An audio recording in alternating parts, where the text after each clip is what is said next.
Howdy folks, today we're looking at Archie's Girls, Betty and Veronica number 320 in facsimile form from 1982 in Archie Comics. Once upon a time, ladies and germs, we used to be a proper country. To wit, within living memory, you could walk into any grocery store or gas station in the land and find a new comic book drawn in its entirety by the great DeCarlo. Our specimen today cost all of 60 cents, 2 quarters and a dime for 24 pages of DeCarlo at his absolute zenith.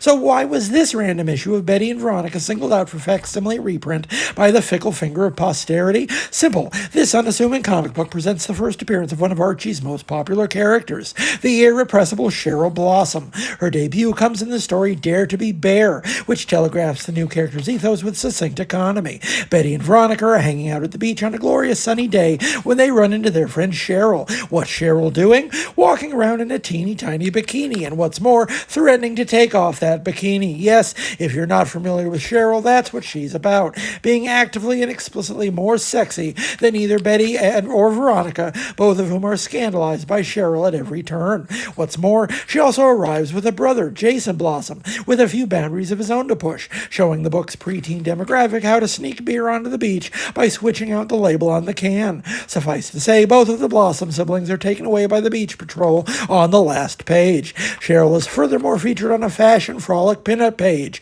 aiming the Klieg light directly on DeCarlo's tireless skill at drawing sexy co-eds. Frankly, it's enough to make you wonder what the point of the Comics Code actually was, since clearly by 1982 they weren't paying attention to the goings-on at Riverdale.